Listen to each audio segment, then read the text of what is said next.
So what's up sa inyo mga tropa natin dyan, no? Eto na naman tayo sa traffic mga kaibigan.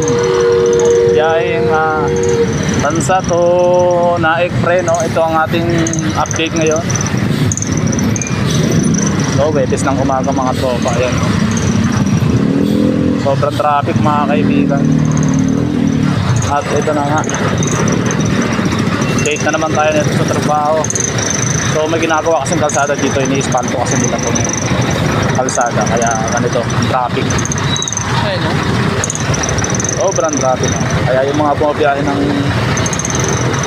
Naik dyan, no? Aga-agahan nyo na ng konti dahil dito sa Tansa sobrang traffic mga kaibigan.